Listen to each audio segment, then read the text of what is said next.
Barada, good day everybody. Just thought I'd do a quick video to let you know that I'm changing my bike.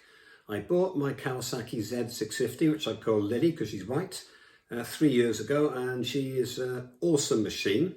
I put 12,000 miles on it, and I was toying with the idea of a new bike, and I was going to actually stick with her, but I've got a wonderful wife, and she said, Dave, you're not getting any younger, you're in good health, go and enjoy a bike while you can. I didn't need asking twice, I persuaded him twice.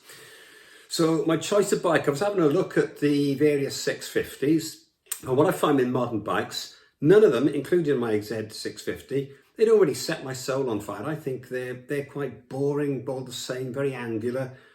And I know bikes, they're a bit like women. Some blokes like redheads, some blokes like blondes, etc. I don't like adventure bikes. I think they're hideous, even though they're awesome machines, but not take that away from them. So I started to look at the retros. Now, I'm not really a Harley rider, but I can see the appeal of a Harley.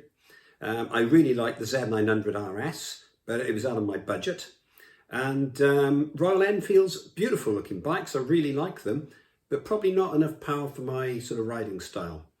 So the one that I got really attracted to was the Moto Guzzi, and it's Guzzi, not Guzzi, like pizza. It was the V7 850. Now, a couple of years ago, Moto Guzzi put in an 850 unit. They upgraded it from the 750, upgraded the swinging arm, put halogen headlights on it. So I think it was before, I think it would have been underpowered. It's now turns out, I think 65 brake horsepower and 73 Newton meters. So it's a nice linear correlation. I love the look of the bike, and I've wanted a Moto Guzzi since I was a kid. So apart from the looks, I was looking at the practicality. Moto Guzzi's a shaft drive, so no more dirty hands, cleaning chains. The engine, the iconic V-twin, which was originally designed, I think it was 65. It's overhead valve, and because the cylinders come out the sides of the bike, it's easy to get hold of the valves. It's a pushrod engine, so even a non-mechanic such as myself with a fairly basic knowledge of engines can actually adjust the valves. The air filter, take the seat off, and it's 4 screws, got the air filter. Now, to give you an example, my existing Z650 required nearly 40 bolts, screws and plastic rivets to get access to the air filter. Also meant taking the tank off, which needed to remove 3 fuel lines and 2 electrical connections. I was super stressed when I did that. The Guzzi looks very, very easy to service, which is another appeal. In terms of power, I took mine out. I bought one from Thunder Road in Cwmbran, and it should be arriving within the next 10 days. I took it out for an hour and a quarter. It should have been an hour, but I took a wrong turn in, so I landed up actually going down a dual carriageway to Raglan and back. That wasn't a bad thing. That was 18 miles of basically a motorway. It's a 70-mile-an-hour road.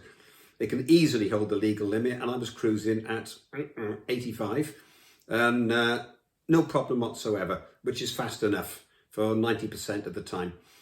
One of the things that's a bit of a niggle, and I'll do a full review when I get the bike, is it doesn't have a fuel gauge. But then bikes never did in the past. If you know the miles per gallon, let's call it 50, it's more likely to be 60. You've got a good idea when you can fill up, but the Guzzi has actually got a flashing light when you come down to something like the last gallon in the tank. The tank is also like 4.5 gallons, so you should be people easily get 250 miles from a tank. I think one of the Triumphs is just a 12-litre tank. I think the Guzzi is in litres, I think it's 22, I'd have to look it up.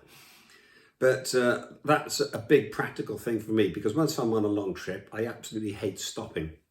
So bike I'm getting, they come in different versions. I'm getting the basic version, which is called the Stone.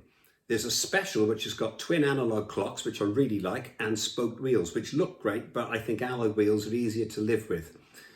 The one I'm getting's also got a satin black finish, which I prefer to the gloss. So it's all black, and it's got the single clock, which incorporates the speedo and the rev counter. Wheels are alloy, so again, I think easier to live with than actually having spokes, because where do you find a wheelwright if you buckle it these days? So that was really the reason for my choice of that. I think it's going to be a reasonable touring bike. I sat on it, say, for an hour and a quarter, and my bum didn't go to sleep. Whereas when I first had the Kawasaki, after an hour, I was walking like John Wayne. And I think that's the same with most bikes. Whenever I meet guys at bike nights, we all have the same whinge. We're all holding our asses because they've gone dead. I think the Goodsey has actually got a better seat than most modern bikes. It's probably one of the most retro bikes you can get. It's not a new bike made to look old. It is actually an old design. So I should be picking the bike up, I say, in about 10 days' time. And I'll do a review when I get the bike and let you know what I think about it, when I've actually got to live with it. Catch you soon. Ta-da.